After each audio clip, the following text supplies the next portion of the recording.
घटना चक्र में आपका बहुत बहुत स्वागत है। एक बार आपको हम बता दें कि जो मुंबई में जो रेप हुआ है, जो गैंग रेप हुआ है, उससे एक बार फिर देश भर में सिर्फ आक्रोश नहीं है बल्कि चिंताएं भी हैं। जिनसे भी आप मिले लोग ये कह रहे हैं आखिर ये हो क्या रहा है, क्यों हो रहा है, कैसे रुकेगा। संसद से लेकर सड़क तक तमाम लोग चिंता कर रहे हैं, तमाम लोग चिंतित हैं। महिलाएं असुरक्षित, सिर्फ पहले दिल्ली में लगता था कि दिल्ली में असुरक्षित है, लेकिन मुंबई को यह माना जाता था कि वहां महिलाएं ज्यादा सेफ हैं। लेकिन जिस तरह के मुंबई में जो घटना गैंगरेप की हुई है, उससे लगता है कि एक बड़ा सवाल करता है कि भारत में, पूरे हिंदुस्तान में ये क्या हो रहा है। हमारे साथ 4 विशेष मेहमान स्टूडियो में हैं। विमला कश्यप हैं, सांसद हैं बीजेपी से। राज कौशल जी हैं, महिला चेतना समिति हिमाचल प्रदेश से आती हैं। अलबीना शकील हैं, सामाजिक कार्यकर्ता हैं, आप जानते हैं। पुष्पेंद्र कुलश्रेष्ठ हैं, वरिष्ठ पत्रकार हैं। सबसे पहले अलबीना, आपसे जानना चाहेंगे, मुंबई के बारे में एक इमेज था और इस इमेज के साथ साथ एक सुरक्षा की भाव थे लोगों में कि नहीं, हम मुंबई में ज्यादा सुरक्षित है। मुंबई में जिस तरह की ये घटना जिस तरह से हुआ, जिसके पत्रकार ऑन ड्यूटी जिस तरह से वो काम असाइनमेंट पे गई है और जिस तरह से पूरी चीजों को अंजाम दिया गया है, कैसे इस पे? मैं कहूँगी इसमें 3-4 चीजें हैं। पहली बात तो कि जरूर आज मुंबई की महिलाएं ही खुद निकल के कह रही हैं कि इस घटना से वो दहल गई हैं और अपनी सुरक्षा को लेके जो दिल्ली में महिलाएं लगातार महसूस करती रही कि एक भी घटना होने से, जैसे जिसको बोलते हैं डोमिनो इफेक्ट, सभी लोगों का डर जाना, सभी लोगों का घबरा जाना, सभी लोगों का ये सोचना शुरू करना कि उसके साथ हो सकता है तो मेरे साथ भी हो सकता है, यहाँ हो सकता है तो कहीं भी हो सकता है। वो इम्पैक्ट आज लगा जैसे मुंबई में भी हुआ। मगर इस मामले में 3 चिंताजनक बातें हैं। सबसे पहले ये कि पिछले कुछ दिनों में अगर हम देश भर में देखें, चाहे वो ये 22 वर्षीय जर्नलिस्ट का मामला हो, 23 वर्षीय उस छात्रा का मामला हो या 5 वर्षीय बच्ची का मामला हो, सामूहिक बलात्कार हमारे देश में एक नया फिनोमेना बन रहा है। अभी से 5-6 साल पहले तक भी जब हम सामूहिक बलात्कार की बात सुनते थे तो हमको लगता था कि जातिगत उसमें सामूहिक बलात्कार, सांप्रदायिक कुछ हुआ उसमें सामूहिक बलात्कार, मगर समूह अगर कोई है तो वो क्या है? ये नौजवान लड़के जो देश के अलग अलग कोने में सामूहिक बलात्कार कर रहे हैं, मतलब उनमें सेंस ऑफ सॉलिडारिटी भी है, सेंस ऑफ ब्रवाडो भी है, एग्जिबिशनिज्म भी है, दिखावा भी है, कोई डर भी नहीं है। और जर्नलिस्ट तो हर कोई समझता है कि अच्छा किसी को भी कुछ करो, जर्नलिस्ट को मत छेड़ो, मतलब समाज में ये सेंस है लोगों में। मगर वो देख रहे हैं कि जर्नलिस्ट है, बहस हो रही है और फिर भी कर रहे हैं उसमें। और उसके साथ ये ब्रूटैलिटी, ये जबरदस्त तौर का वायलेंस जिसमें बहुत बुरी तरह चीजें इस्तेमाल करके म्यूटिलेट करना, बॉडी को प्राइवेट पार्ट्स में तरह तरह की चीजें डालना, ये अलार्मिंग है। मैं समझती हूँ कि ये एक चीज का प्रतिबिंब है जो मुंबई ने, दिल्ली ने, हर जगह के लिए आज हमारे देश में हो रहा है, जिसमें जितनी बड़ी तादाद में खास तौर पे कामकाजी महिलाएं, खास तौर पे पढ़ने लिखने के लिए छात्राएं बाहर निकल रही हैं, उतना बड़ा पेट्रियार्कल बैकलैश है। महिलाएं कह रही हैं हम काम करने वाले हैं, हम प्रोफेशनल हैं, हम पॉलिटिशियन हैं, हम इंटेलेक्चुअल हैं, और उनको रिस्पांस मिल रहा है कि आप सेक्स ऑब्जेक्ट से ज्यादा कुछ भी नहीं है। तो ये एक बहुत बड़ा इस समाज में परिवर्तन का बैकलैश जबरदस्त वायलेंस से हो रहा है। और ये सामूहिक वायलेंस जब हो रहा है तो इस बार वो जातिगत, सांप्रदायिक ऐसा नहीं, वो male collective is responding to the changes that are happening to the status of women. 2 छोटी बात मैं और कहना चाहूंगी कि इसमें चिंताजनक दूसरी बात यह है कि जब रेप का कानून बदला तब भी हम जैसे तमाम लोग यही कह रहे थे कि प्रिवेंशन पे मामला नहीं गया, घटना होने के बाद क्या किया जाएगा, सारा मामला अभी तक वहां है। हमारी पूरी पुलिस, चाहे मुंबई हो चाहे दिल्ली, प्रिवेंशन का काम नहीं करती, उसके प्रति वो जागरूक नहीं है। तीसरी बात कि अगर घटना होने के बाद रिस्पांस की बात देखें तो मुझे नहीं लगता कि जो दिसंबर में दिल्ली में घटना हुई उसके बाद अभी तक जो कानून लड़खड़ा रहा है और सजा नहीं दे पा रहा, उससे देश में लोगों को कॉन्फिडेंस आया। ये नहीं हुआ।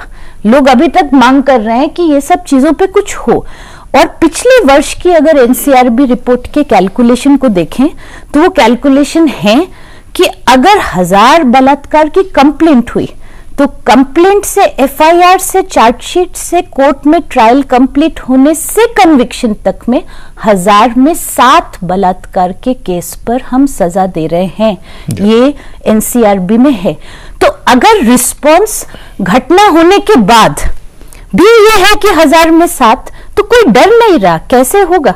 तो ये 3 पहलू मेरे हिसाब से 993 लोग छूट रहे वो कुछ उसमें से पकड़े जा रहे हैं, कुछ पे कंप्लेंट नहीं हो रही, कुछ की चार्जशीट नहीं हो रही, कुछ पे ट्रायल चल रहा है तो छूट रहे, मगर सजा 1000 कंप्लेंट में 7 पे हो रही है। ये आंकड़े, तो ये तीनों मामलों में सुधार की जरूरत है। बिमला कश्यप जी, जब तक हम सख्ती के साथ इस कानून को, जैसे बन तो गया पर इसकी इम्प्लीमेंट कहाँ हुई? कहीं भी नहीं। जो संसद में कानून बना तो भी जो हमारे पुरुष भाई सांसद थे उनको ये नहीं था कि यह कानून इम्प्लीमेंट होना चाहिए, या महिलाओं के प्रति सुरक्षा की भावना नहीं थी। उनको ऐसा था कि कोई भी महिला हमें फंसा देगी, यानी किसी भी पुरुष को वो गलत बयानी करके फंसा सकती है, दुरुपयोग करेगी कानून का, जैसे कि दहेज के बारे में या और बारे में कानून का दुरुपयोग होगा। तो मुझे लगता है कि ये सोच पुरुषों में खास करके आनी चाहिए कि महिलाओं की सुरक्षा होनी चाहिए। ये वो देश है जहाँ लड़कियों की, कन्याओं के पूजन होता था, अपनी माँ बहन को इज्जत की नज़र से देखा जाता था। अब ना महिला कहीं भी सुरक्षित नहीं है, चाहे कोई प्रदेश है, यहाँ तक कि घर में भी सुरक्षित नहीं है। हमने कई बार देखा है कि उसका बाप कर रहा है, भाई कर रहे हैं, चचेरे भाई, ऐसा हो रहा है। अब पुलिस भी हर घर में तो घुसेगी नहीं, ये तो सोच बदलने की बात है, उनको संस्कार देने की बात है। इसमें मुझे लगता है परिवार भी उतना ही दोषी है कि परिवार भी अपने बच्चों को संस्कारित नहीं कर पा रहा। अपने लड़कियों को तो संस्कार देते हैं कि तुम्हें बाहर नहीं जाना है, तुम्हें गलत समय में नहीं जाना है, तुम्हें ऐसे कपड़े नहीं पहनने हैं, पर लड़कों को नहीं कि तुम्हें भी जो लड़की मिलेगी उसको अपनी बहन समझ के या उसको उसकी इज्जत करनी है। ऐसे संस्कार हमारे परिवार भी नहीं दे पा रहे। तो मुझे लगता है एक सामूहिक समझ सोच की बात है जो कि सभी को ही, पूरे समाज को इसको लेना चाहिए। और जहाँ तक पुलिस का मामला है तो मैं इसमें कमेटी में हूँ, स्टैंडिंग कमेटी टूरिज्म और ट्रांसपोर्ट की। जब ये बलात्कार का केस दिल्ली में हुआ था उसके बाद हमारी कमेटी की मीटिंग हुई थी। हमने सब पुलिस वालों को, ट्रांसपोर्ट वालों को बुलाया था।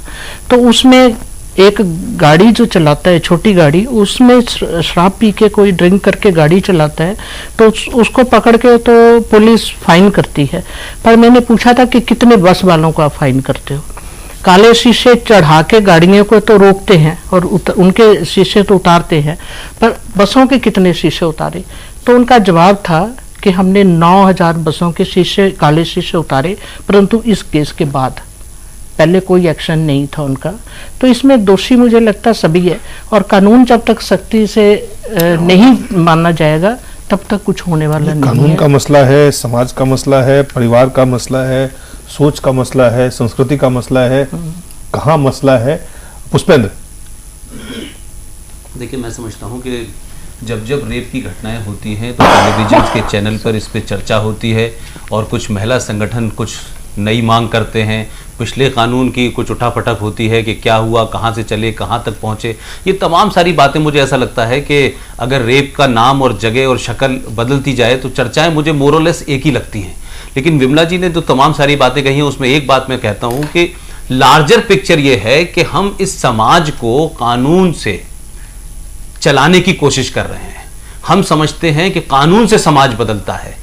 हम समाज को बदलने की, समाज की सोच बदलने की कि ये घटनाएं क्यों हो रही हैं, क्या इसके साइकोलॉजिकल रीजन है, क्या इसके इकोनॉमिकल रीजन है, क्या समाज के अंदर ऐसे हालात पैदा हो गए हैं कि हर आदमी, इसमें जो एक बात मुझे जो अल्बीना जी ने कही कि देखिए एक रेप है, एक 22 साल की लड़की के साथ रेप हो रहा है, एक 40 साल की लड़की के साथ रेप हो रहा है, लेकिन 5 साल और 2 साल और 3 साल की लड़कियों, बच्चों के साथ जो हो रहा है वो कोई मानसिक बीमारी है क्या?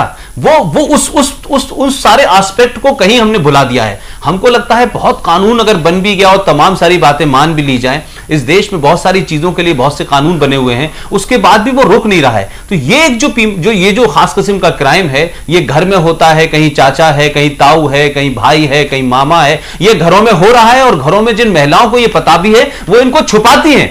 तो ये कोई ऐसी चीज नहीं कि घर घर जाके पुलिस इस कानून के तहत लोगों को रोकेगी। समाज के अंदर जो बड़ा बदलाव होना चाहिए, समाज के अंदर जो चीजें चेंज होनी चाहिए, हम उसकी तरफ बिल्कुल ध्यान नहीं दे रहे हैं। हमने समाज को कह दिया है कि आप विज्ञापन देखिए जिस किस्म के आ रहे हैं, आप गाने सुनिए जिस किस्म के आ रहे हैं, आप फिल्में देखिए, आप डायलॉग देखिए, आप वेशभूषा देखिए। आपने समाज को उस मुकाम तक पहुंचा के तैयार जहनी तौर पर नहीं किया है, लेकिन उनके सामने जो कुछ परोसा जा रहा है वो इतना ज्यादा वनरेबल कर दिया है कि वो समाज उसको डाइजेस्ट ही नहीं कर पा रहा है। लिहाजा यूथ कंफ्यूज है और फ्रस्ट्रेटेड है। उस फ्रस्ट्रेशन में बहुत सी ऐसी चीजें हो रही हैं जिसको शायद वो करते वक्त भी नहीं सोचते कि हम ये इतना बड़ा हीनियस क्राइम कर रहे हैं। तो जहां मैं समझता हूं कि कानून हो वो अपनी जगह होने चाहिए और हो, अगर उसमें कोई कमी है वो भी हो। और जहां तक कोर्ट की बात है जो अलबीना जी कह रही हैं, इस मुल्क में कोर्ट को लेकर के हजारों फिल्में बनती हैं कि एक तारीख चलती है, 20-20 साल, 25-25 साल तक वो तारीख चलती रहती है। और इंस्पायरेशन की जहां तक बात है,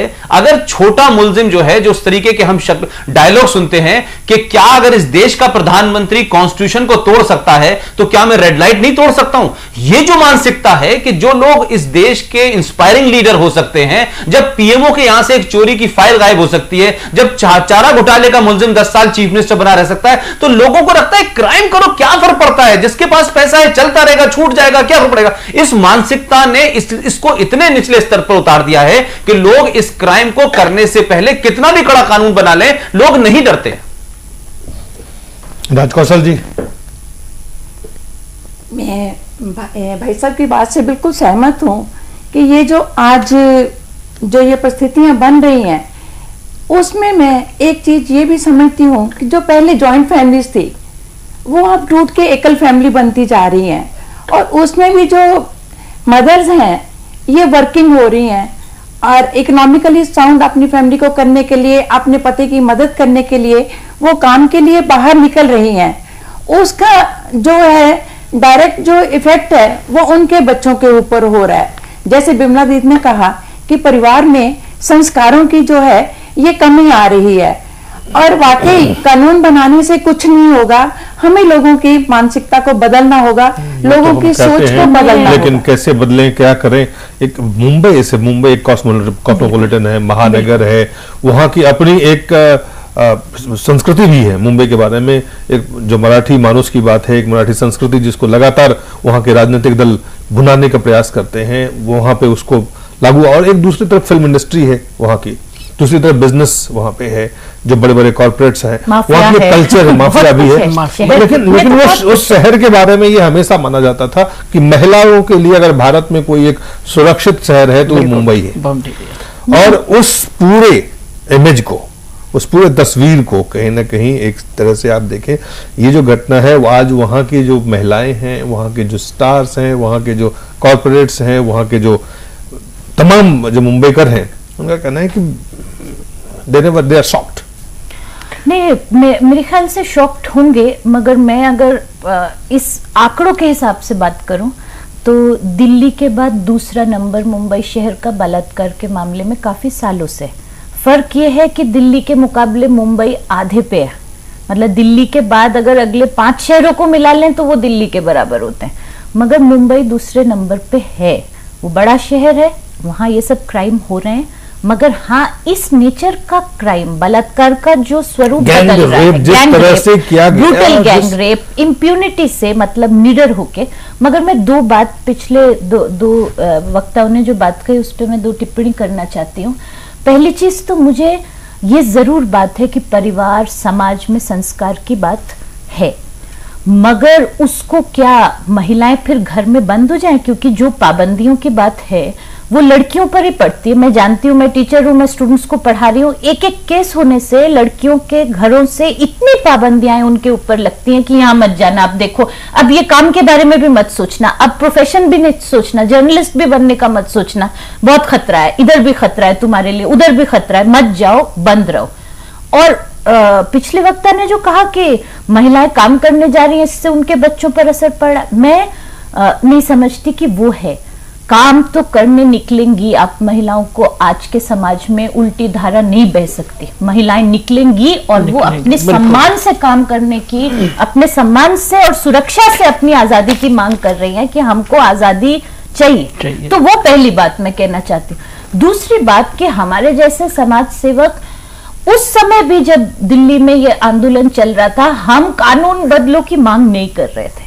हम कह रहे थे कानून है जो है, तो उसको जब बहुत सारा उसमें कमियां हैं सुधर सकती हैं, मगर जब लागू करने में हमारा सिस्टम की ये हालत है कि 1000 में 7, तो आप और 10 कानून बना दीजिए, आपको अपने सिस्टम की परफॉर्मेंस सुधारनी पड़ेगी। सरकार समाज के ऊपर नहीं डाल सकता। मगर एक सेकेंड, जहां तक सुधार की बात है, मैं थोड़ी सी सेंसिटिव बात करना चाहूंगी जिसपे लोगों का बहुत जो है ओपिनियन पोलराइज हो जाता है।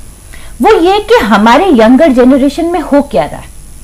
स्कूल में अभी सेक्स एजुकेशन की बात करेंगे तो बहुत साथी उसका विरोध कर देंगे कि क्यों, ये तो नहीं, ये हमारी संस्कृति में नहीं है।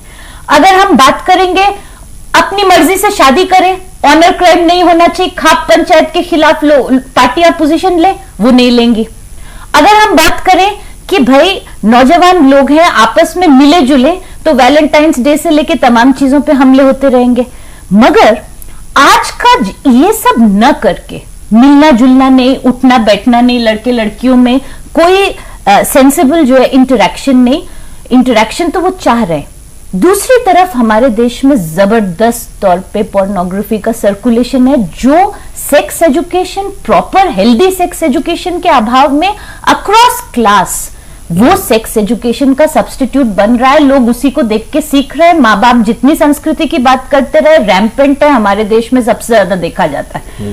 उसमें जो सेक्सुअल रिलेशंस का डिपिक्शन है, उसमें इतना जबरदस्त वायलेंस है, इतना जबरदस्त गैंग इन्वॉल्वमेंट है, इतना म्यूटिलेशन है, इतना जिस तरह डायरेक्शन में सामाजिक सुधार में हम अगर बात करें तो बहुत लोग कहेंगे कि हमारी आजादी जो है छीनी जा रही है। नहीं दिलीप, जो मैंने बात कहा है, मुश्किल मसलों में जाना पड़ेगा हमको। मेरा तो जो बात मैं कह रहा हूं उसको अलबीना ने दूसरे से इंटरप्रेट किया। मैंने कहीं ये नहीं कहा कि जो घर के अंदर जो उस तरीके का वैल्यू सिस्टम है या जो परिवार में देखा जो शिक्षा देनी चाहिए, उसमें मैंने ये नहीं कहा कि लड़कियों को बंद कर दें और लड़कियां नहीं निकल के जानी चाहिए। मैं ये पूछना चाहता हूं, इस देश में मुझे बताएं कितनी लड़कियों ने कितने लड़कों का रेप किया? ये रेयरेस्ट केस है। कभी आपने सुना किसी लड़की ने किसी लड़के का रेप किया? इसलिए कि हर परिवार के अंदर, वो हिंदू हो, मुसलमान हो, जाट हो, ठाकुर हो, हर परिवार में लड़की को ज्यादा संस्कार दिए जाते हैं, लड़की को ज्यादा समझाया जाता है, और उसी के साथ साथ उसके भाई को ये माचो मैन की इमेज समझी जाती है कि उस परिवार का लड़का रात के 10 बजे आ रहा है, मां को पता है, बाप को पता है कि उसकी लड़की दोस्त है, उसके मां बाप को ये प्राइड लगती है कि हमारा लड़का जो है वो 2-2 लड़कियां दोस्त है उसकी, रात के 11 बजे पार्टी से आ रहा है, उसको नहीं रोका जाता। ये सिस्टम जगह आप एक जगह ये जो शिक्षा है, ये जो वहां ट्रेनिंग होनी, उसका इंपैक्ट है सोसाइटी के अंदर जाके कि वो बेलौस होता है। लेकिन मेरा कहना है जो लड़कों को संस्कार नहीं दिए जाते, मैंने भी यही पहले कहा कि लड़कियों को संस्कारित किया जाता है, लड़कों को कभी नहीं रोका जाता कि तुम रात को मत जाओ या रात को वो कमरे में बैठ के अपने बेडरूम में बैठ के 12-12 बजे तक उनके जाने को एक तरीके से शान माना जाता है। और रात को बैठ के आजकल इस पे लैपटॉप पे गंदे सीन होते हैं। अगर लड़की के कमरे की लाइट जली होगी तो माँ 10 बार उसके कमरे में जाएगी कि तू क्या कर रही है, पर लड़के के कमरे में कभी नहीं जाएगी कि तू क्या कर रहा है। तो इसलिए लड़कों को घर से ही संस्कारित करना पड़ेगा। मेरा एक दो तीन अलग अलग पहलू हैं इस पूरे चीजों के, और हम तमाम पहलुओं पे तो बात नहीं कर सकते हैं, लेकिन इस तरह की जो गैंग रेप की घटनाएं हैं, खास करके आप ये देखिए दिल्ली वाले केस में भी वो लड़की अपने एक दोस्त के साथ जा रही थी, मुंबई वाले केस में भी अपने एक दोस्त के साथ थे, अकेले नहीं थी। एक सवाल हो कि आप अकेले क्यों जाते हैं? सवाल है कि पहले आप कहते थे कि आप जल्द देर मत निकलो, फिर कहते हैं आप परिवार के लोगों के साथ, मित्र के साथ, किसी। इस दोनों केस में एक समानता है कि लोगों के साथ में थे और ऐसा वक्त नहीं था जिसे आप कहते देर भी हो। बिल्कुल। ये शाम का 5-6 बजे के समय में वो काम करने निकलती है वहां पे, और वो 5-6 बजे महानगर का, मुंबई का, तो वहां पे एक तरह से उसको आप देर क्या बिल्कुल कहेंगे कि अपने काम का वक्त जिस समय है उस समय वो पहुंच रही है। और इसके बावजूद भी कहीं ना कहीं एक जहां पे कमी है, जो खामी है, उसको या तो हम आइडेंटिफाई नहीं कर रहे हैं, या आइडेंटिफाई कर रहे हैं तो उसको आइडेंटिफाई करके, चिन्हित करके उन कि ये 4 पॉइंट्स है जहां पर कि हमें काम करना चाहिए।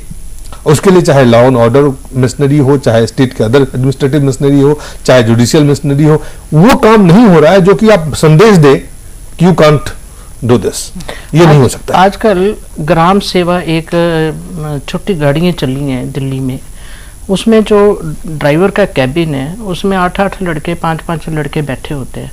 उसमें महिलाएं कहाँ सुरक्षित है? कहीं भी जाके अगर महिला अकेली रह गई तो उसके साथ कुछ भी हो सकता है। कभी पुलिस को पकड़ उनको देखना नहीं चाहिए। आप उसको चिन्हित करके उस पर काम नहीं कर रहे हैं। सीधी बात यह है कि आप जानते हैं कि ये सारे इलाके हैं दिल्ली में, ये है मुंबई में, ये है इस शहर में, आपके पास पुलिस फोर्स है, आपके पास प्रशासनिक ढांचा है, आपके पास सब कुछ है, लेकिन आप उस पर काम नहीं करते। प्रिवेंशन तो पुलिस अभी की जो वर्तमान स्थिति है इसमें एक छोटा सा कंपैरिजन आपको देता हूं। देखिए, एक घटना घटी है जो गैंग रेप की है। अगर हम रेप को रेप माने, थोड़ी देर के लिए मान लें कि ये भी रेप है और ये भी रेप है। जो बॉम्बे में गैंग रेप हुआ है उसके 24 घंटे के अंदर वो एक आदमी उसमें से पकड़ लिया गया, 2 लोग पकड़े गए, 1-2 पकड़ लिए गए। और एक गैंग रेप नहीं हुआ है, लेकिन एक रेप हुआ है माइनर के साथ जोधपुर में आसाराम बाबू के। और वो लड़की जोधपुर में जिस तरीके से वहां से निकल के बच के आने के बाद दिल्ली के कमला नगर मार्केट के अंदर वो एफआईआर मैं जो कंपैरिजन करना चाह रहा हूं, आप इस बात को देखें कि हमारे यहां नई, अलबीना जी मैं समझता हूं मुझसे बेहतर इसको बता पाएंगी कि जो हमारे यहां नया कानून बना है उसमें रेप की एफआईआर हो जाने के बाद गिरफ्तारी कंपलसरी है। बिल्कुल। लेकिन आप बताएं, आसाराम बाबू का नाम उस लड़की ने लिया, उसका मेडिकल हो गया, उसके तमाम चीजें साक्ष्य में आ गई, लेकिन आसाराम बाबू के ऊपर इस जोधपुर की, राजस्थान की सरकार की पुलिस हो या दिल्ली सरकार की पुलिस हो, किसी ने अभी तक उनसे पूछताछ भी नहीं की है।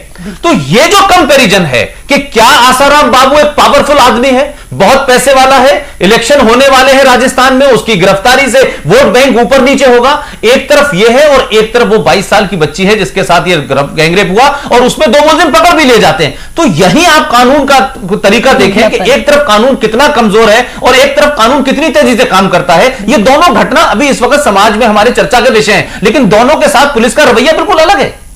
ये आप सांसद हैं, आप जानते हैं ये संदेश क्या जा रहा है। आप इस तरह से, एक तो प्रिवेंशन, आपके पास प्रिवेंशन के लिए कोई अप्रोच नहीं है। आप देखें दिल्ली में रेप के बाद जो दिल्ली सरकार की तरफ से, जो गृह मंत्री की तरफ से, जो भारत सरकार की तरफ से जितने भी बातें कही गई थी उसमें से क्या काम सड़क पे होता है ये आप देख सकते हैं। कुछ भी नहीं। ठीक है। आप दूसरी तरफ जो बड़े और पावरफुल और पैसे वाले रसूख वाले लोग हैं वो उसकी स्थिति आप देख रहे हैं। जो सबसे ताजा उदाहरण जो पुष्पेंद्र जी ने दिया कि वो आसाराम बापू का दिया। आप देखिए कि इससे पहले कि वो आरोप तय हो या पुलिस कुछ करे, नेताजी बयान दे देते हैं उनके समर्थन में। तो ये जो तमाम सोच, कहीं ना कहीं संदेश, मैं सवाल यही नहीं गलत है सही है, मैं ये नहीं कह रहा हूं, मैं कह रहा हूं कि आप संदेश जब देते हैं समाज को, जो भी वर्ग है जिस वर्ग में, संदेश क्या जाता है इन चीजों से? संदेश जाता है कि यू कैन गेट अवे।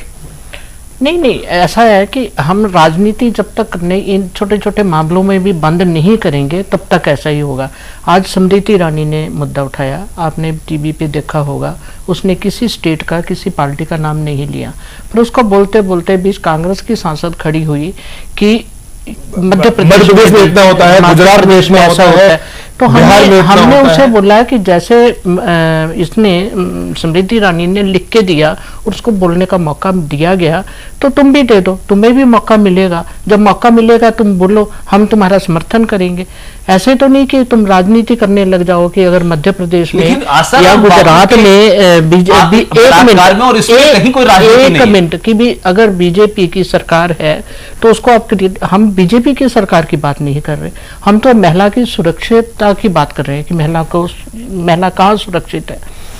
बापू आसाराम की बात है, हमने कभी उसका समर्थन नहीं किया, बीजेपी ने, किसी ने भी नहीं किया। तो कहने लगे कि उमा भारती ने बोला, वो एज संत के लिए बोल दिया होगा कि वो भी संत नहीं है तो संत के माध्यम से बोला होगा। बीजेपी के नेता कहीं बार नहीं आए कि बाबू आसाराम को आप पूछताछ के लिए नहीं बुलाओ, या उसके ऊपर केस तय आप हो देखिए जाएगा निर्मला तो जी, कुछ करो। क्योंकि आप मगर खुद- बुलाव के लिए भी नहीं आए। बुलाव क्यों है? बात यह है कि बुलाव के लिए भी नहीं आए। नहीं, वहाँ नहीं, वहाँ सवाल- मामलों में वो तो बिल्कुल नहीं, सही नहीं, बात उनको है। बुलाने की वहाँ बात क्या है?